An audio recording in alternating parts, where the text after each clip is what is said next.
નમસ્કાર દર્શક મિત્રો, દિલોક સત્તા શોમાં આપનું સ્વાગત છે।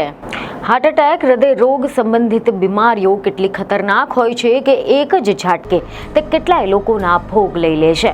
કોઈ કંઈ સમજે તેમજ સારવાર મળે તેની પહેલા જ હૃદય રોગના હુમલાના કારણે કેટલાય લોકો જીવ ગુમાવી ચૂકે છે, જેમાં પણ દેશભરમાં હૃદય સંબંધિત બીમારીઓ ઝડપથી ફેલાઈ રહી છે। દર વર્ષે મોટી સંખ્યામાં લોકો આ જીવલેણ બીમારીનો શિકાર બની રહ્યા છે।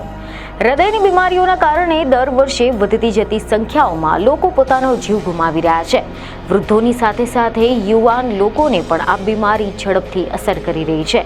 ત્યારે આવામાં યુવાનોમાં હૃદય રોગનું જોખમ કેમ વધી રહ્યું છે? એવું તો શું થઈ ગયું છે આજના યુવાનોને કે તેમને આ બીમારીનું જોખમ વધી ગયું છે અને હવે આનાથી બચવા માટે શું કરવું જોઈએ? આ બધા ઘણા બધા સવાલ ઉઠે છે। તો આજે તમને જણાવી દઈશું કે આનું સૌથી મોટું અને ખરાબ કારણ છે ખરાબ જીવનશૈલી અને આહાર, જેમાં હાર્ટ બ્લોકેજની સમસ્યા સામાન્ય બની રહી છે। વિશ્વ આરોગ્ય સંગઠન એટલે કે WHO મુજબ દુનિયામાં સૌથી વધારે જે જીવ ગયા છે તે હાર્ટ એટેકથી ગયા છે। દર વર્ષે લગભગ 1.80 કરોડ લોકો આના લીધે પોતાનો જીવ ગુમાવે છે। દુનિયામાં દર 5માંથી 4 લોકો હાર્ટ એટેક અને સ્ટ્રોકના કારણે જીવ ગુમાવે છે। હૃદય રોગના નિષ્ણાતો જણાવે છે કે તમે ઈચ્છો તો દરરોજ થોડું કરીને તમારા હૃદયનું ધ્યાન રાખી શકો છો। તબીબોના મતે આજના યુગમાં બદલાયેલી લાઇફસ્ટાઇલ એટલે કે જીવનશૈલી, જંક ફૂડ વધુ ખાવું, ડ્રગ્સ, તંબાકુ, બીડી, સિગરેટ, દારૂ સહિતના વ્યસન કરવું, બેડાળું જીવન, વજન વધવું, પૂરતી ઊંઘ ન આવવી, માનસિક તાણ, વારસાગત ડાયાબિટીસ, બ્લડ પ્રેશર સહિતના હૃદય રોગનો હુમલો આવવાની શક્યતા છે।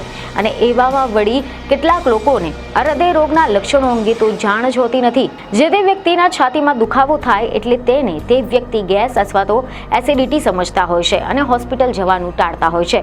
જો કે લાંબા સમય સુધી છાતીમાં બળતરા થાય એ પણ હૃદય રોગના લક્ષણો હોઈ શકે છે। તેથી જે વ્યક્તિઓને ડાયાબિટીસ, બ્લડ પ્રેશર, કોલેસ્ટ્રોલ જેવી બીમારીઓ હોય તથા 50 વર્ષથી વધુ ઉંમર હોય તો તેમને હૃદય અંગે તપાસ કરાવીને ફિટનેસ ચેકઅપ કરાવવું જોઈએ। જો તમને લાગે કે હાર્ટ એટેક આવવાનો છે તો તરત જ ડોક્ટરની મુલાકાત લો।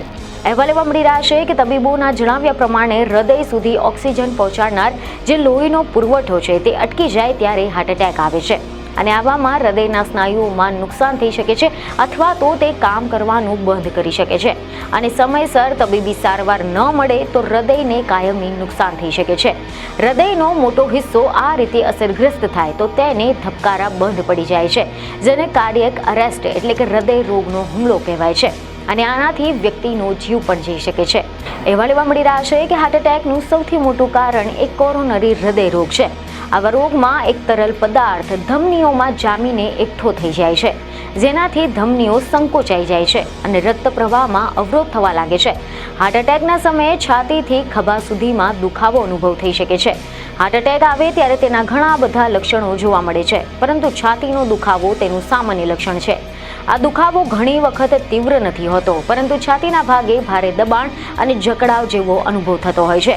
ઘણી મહિલાઓને છાતીના ભાગથી લઈને ગરદન અને બંને ખભા સુધી પણ આવો દુખાવો અનુભવાય છે।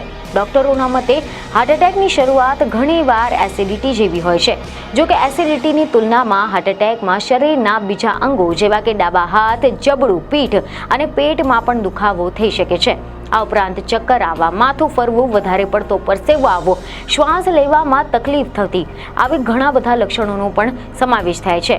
અમુક હાર્ટ એટેક આવે છે અચાનક આવી જાય છે, પરંતુ ઘણીવાર આના લક્ષણો થોડા કલાક પહેલા અથવા તો થોડા દિવસો પહેલા પણ જોવા મળે છે। આ પ્રકારના લક્ષણો દેખાય કે તરત જ ડોક્ટરનો સંપર્ક કરવો જોઈએ। તો પ્રશ્ન હવે અહીંયા એ થઈ રહ્યો છે કે આ હાર્ટ એટેકને કઈ રીતે રોકી શકાય? તો અહેવાલ એવા મળી રહ્યા છે કે ડોક્ટરોની સલાહ છે કે સ્વસ્થ જીવનશૈલીથી તમે હાર્ટ એટેકને રોકી શકો છો।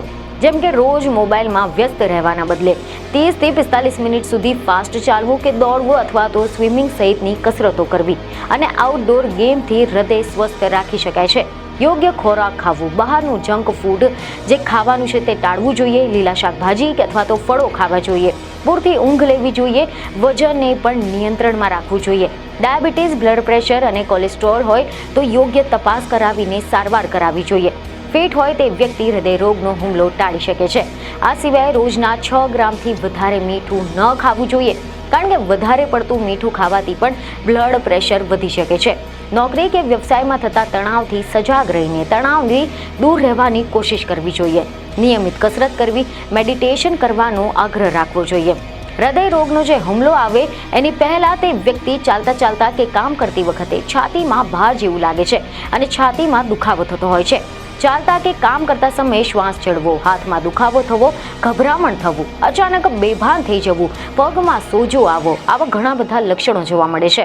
અને આ પ્રકારની તકલીફ થાય તો નજીકના ડૉક્ટર પાસે તરત જ સારવાર અર્થે જવું જોઈએ. તો આ સિવાય કોઈના માતા પિતાને હૃદય રોગની બીમારી હોય તો તેમને 30 વર્ષ પછી નિયમિત રીતે દર વર્ષે ડૉક્ટરની સલાહ મુજબ ચેકઅપ કરાવવું જોઈએ. અને જ્યારે પણ કોઈનામાં આ પ્રકારના હૃદય રોગના લક્ષણો દેખાય કે તરત જ નજીકના ડૉક્ટર પાસે સારવાર અર્થે જવું જોઈએ.